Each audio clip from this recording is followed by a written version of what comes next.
Zelana Momini, Finding Focus. Own your attention in an age of distraction. For years now, our attention has been under siege. The rise of devices and streaming has quietly eroded our ability to be fully present, one ping and scroll at a time. Then came the pandemic, a global disruption that was like hitting a pause button on the constant buzz of our overstimulated lives. For many, that silence felt disorienting at first, but within it was an opening, a moment to see how much of our time, energy, and relationships had been consumed by distraction. It was as if the world had slowed down long enough for us to recognize just how frayed our focus really was. We could see the strain that always being on had placed on our minds, our families, and our sense of connection. Unfortunately, the pandemic has had a lingering effect of normalizing isolation for a lot of people. So, in this blink, we'll look at how you can maintain focus in your day-to-day life while at the same time keeping the kind of social life that a healthy brain requires. Setting the foundation. Let's begin with a clear mission. We're going to reclaim our attention as something precious, something that belongs to us, not to our devices or the endless feed of information and entertainment that's constantly asking for views. For this to happen, we've got to create a world where focus isn't a luxury or a rare gift, but a natural state we can return to. That means quieting the external noise and the internal chatter so that we can direct our attention to where it truly matters. This requires a solid foundation, one that has 5 pillars: vision, fuel, sleep, movement, and nature. These are like the basic nutrients that will be needed in order for your attention to function as best it can. Let's start with vision. In a world of endless pings, a clear vision acts like a compass. It will always be there to tell you what deserves your time and what doesn't. So before we go any further, take a moment to picture the life you want to be paying attention to. Write it down. This helps to create accountability. Fuel, aka food, is also of extreme importance. Your brain is an energy-hungry organ, and for it to pay sharp attention, it needs good fuel. Think antioxidant-rich plants and omega-3s. In fact, your brain and your gut have a strong connection. Studies have linked the microbiome patterns in your gut with mood and cognition, and even short shifts in gut health can nudge memory and attention. So keep your gut happy with probiotic foods and fiber. Of course, sleep is also a big factor when it comes to memory. If you don't get your minimum of 7 to 8 hours for a prolonged period, your reaction time, memory, and self-control will all suffer. In one study, when people stayed awake for 17 to 24 hours, their hand-eye coordination slid to levels comparable with being legally intoxicated. Exactly the kind of impairment that severely erodes complex thinking and attention. Now, movement isn't just about the body, it also elevates the neurotransmitters linked to motivation and focus. The executive skills you rely on to plan, filter, and switch gears all strengthen with regular physical activity. One large study showed that even moderate exercise, like a brisk walk or light jogging, improves thinking. You don't need perfection, you just need momentum. Aim for roughly 150 minutes a week, and you should be in good shape. Finally, don't underestimate the benefits of nature. If digital life drains top-down focus, nature refills it through soft fascination. The effortless pull of wind in trees, water and light, birdsong. That gentle engagement lets your directed attention rest and rebuild. Just 2 hours a week in green spaces has been shown to correlate with better health and well-being, whether it's one long hike or several mini walks. So, set a compelling North Star, feed your brain, protect your sleep, move your body, and let nature restore you. That's a focus-ready life taking shape. Protecting your time. With your foundation in place, now it's time to look at some practical strategies and tools that will help set the conditions to deliver great work. Let's start with rethinking the to-do list. Rather than a list, we should be shaping our days around priorities. One such technique is known as big rocks or the jar of life. If you think of your day as an empty jar, it suggests filling that jar with a few high-impact tasks or big rocks that actually move life forward. Then fill in the empty space with pebbles and sand, which represent small tasks. But it's just as important that you block your time out. For the big work, treat that time as sacred. Meanwhile, batch the low-stakes stuff like emails, errands, social time, and leave buffer space in your schedule so that surprises don't bulldoze your entire plan. Above all, tie those blocks to the personal vision we talked about earlier. When something on your schedule has that deep connection to the life you're trying to build, you're going to give it more attention and protection. Fortunately, even if you think your levels of concentration have been suffering lately, this is a trainable muscle. Start small, with 5 uninterrupted minutes, and stretch to 7, 10, then even longer. Pomodoro timers can help. Feed that muscle with long-form reading on topics you actually enjoy. Give your brain gym time through puzzles, chess, or learning an instrument or language. These are all activities that recruit wide neural networks. During these sessions, certain kinds of music or nature sounds might help you stay focused. Or, if silence suits you better, noise-cancelling headphones may be a helpful tool. When protecting your blocks of time, it helps to rethink your definition of urgent. These days, any pinging notification can take on dire importance, but if we're being honest, most things can wait. The habit of instantly responding to messages and emails hurts cognition, frays patience, and lowers work quality. Boundaries are your shield. Always clarify when it comes to deadlines, decline politely when timelines are unreasonable, and practice broken record limits like no work calls after a certain hour. The same goes for rest. Breaks aren't indulgences, they're maintenance. Decision fatigue and relentless effort quietly dull judgment and creativity, while short, restorative pauses refuel attention. Aim for at least one break every 90 minutes. Many people find that an effective rhythm is 50 minutes on, 17 off. Make it genuinely restorative. Step away from your desk. Even a 15-minute dose of sunlight and fresh air can reset your mind.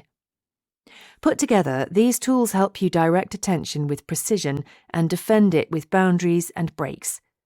That's how focus turns from a fleeting state into a reliable skill. Be here, now.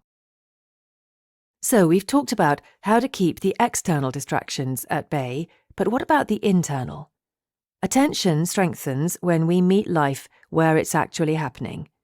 This moment, this breath, this task, this conversation, and then build steady rituals that keep us there. A lot of this can fall under the category of presence. When our minds are adrift through much of the day, it leaves us feeling scattered and uneasy.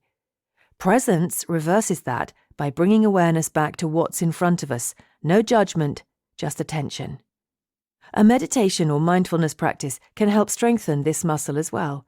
Being in the moment is a large part of mindfulness. Many of the daily exercises in this practice are easy to do and centered around controlled breathing and focusing your attention on the sensations around you. Presence is circular. You need a bit of focus to do it, and doing it grows your focus. This can also help you become a better listener. Real listening is the kind where you stop composing your reply and simply absorb the other person's words. Real listening conversations benefit from being device-free, giving you the added bonus of the peace that comes when you're not being hounded by pings. Remember that developing presence is a way of decluttering your mind, so that fewer internal distractions arise. This is a process, and it helps to focus on the process rather than the anxieties that can arise when we fixate on the past or on future outcomes. For example, you might find yourself falling in love with cooking once you stop caring about the performative aspects and just focus on the act itself. The colours of the produce, the fragrance of the spices, the rhythm of the knife. The task won't change, but the experience will. That same stance steadies the nervous system and reduces stress, which can mess with your better judgment. If you ask, what's happening right now? You might notice any number of wonderful things. Your friend's smile, the quiet sounds of a city park. Your attention always has something welcoming to land on, something to bring you into the present moment and calm your mind. Practice and self-regulation is how it all comes together. We are what we practice. Do something long enough, and it becomes an unconscious habit. If we've practiced distraction, reflexively checking phones at the first ping, those circuits get fast and strong. So now's the time to practice new habits. Read a few pages of a book with your morning coffee instead of opening apps. Practice mindfulness while walking the dog. Self-regulation powers all of this. It's not easy breaking old patterns, so prime yourself before the hard work starts. Remind yourself of all the time you lose to notifications and keep your goals visible. Presence anchors you. Process carries you. Practice wires it in, and regulation keeps you honest. Woven together, they turn focus from a fleeting mood into your default way of moving through the day. Focusing on the outside world.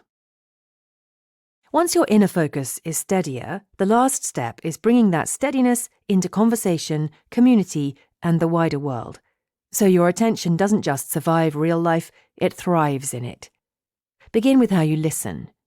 Our brains can process far more words per minute than anyone can speak, which tempts us into only half listening.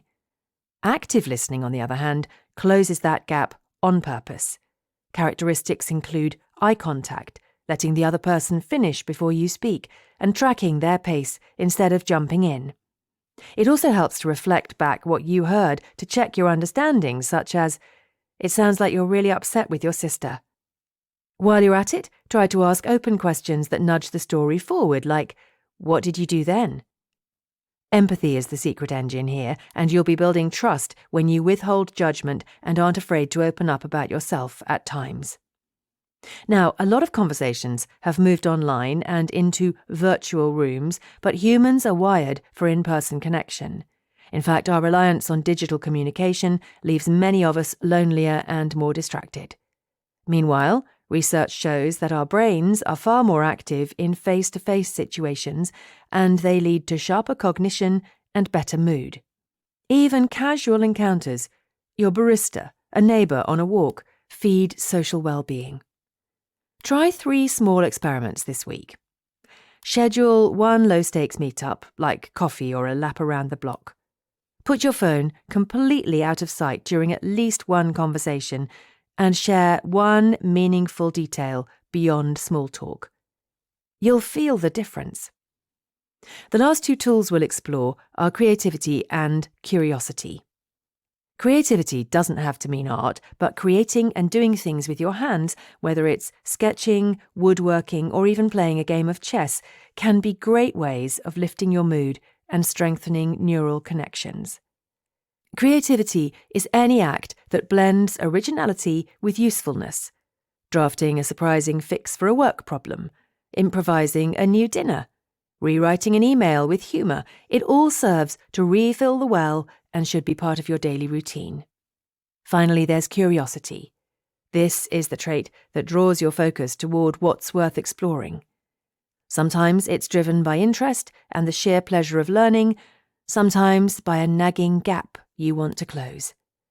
Either way, curiosity flips on the brain's learning circuits and strengthens memory, which is why answers to questions that truly fascinate you tend to stick. Curiosity is something you can cultivate. Ask why more often and follow the thread. Act on small what-ifs by trying a class or a new hobby.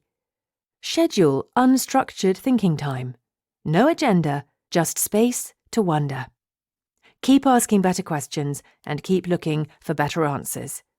When curiosity is directed toward your mission and what you're truly interested in, focus and attention will stop feeling elusive and start acting like a loyal friend, present, engaged, and ready for whatever comes next.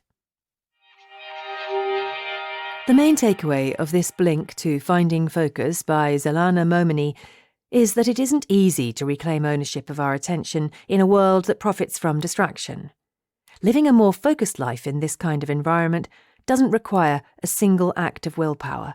It requires a whole way of living. Start by strengthening the body and mind through nourishment, sleep, movement, and time in nature.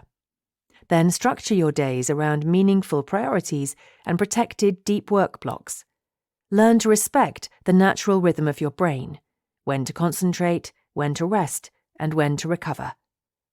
Cultivate presence and process by bringing your full awareness to the moment in front of you and finding joy and purpose in the steps, not just the finish line. Carve out stillness so your mind can reset. Then extend that awareness outward, listening deeply, nurturing real-world connections, and engaging with curiosity and creativity as natural allies of attention. Focus is freedom. When we direct our attention with purpose toward our relationships, our passions, and our values, we don't just become more productive. We become more alive, more grounded, and more present in the lives we're actually living. Okay, that's it for this blink. We hope you enjoyed it. If you can, please take the time to leave us a rating. We always appreciate your feedback. See you in the next blink.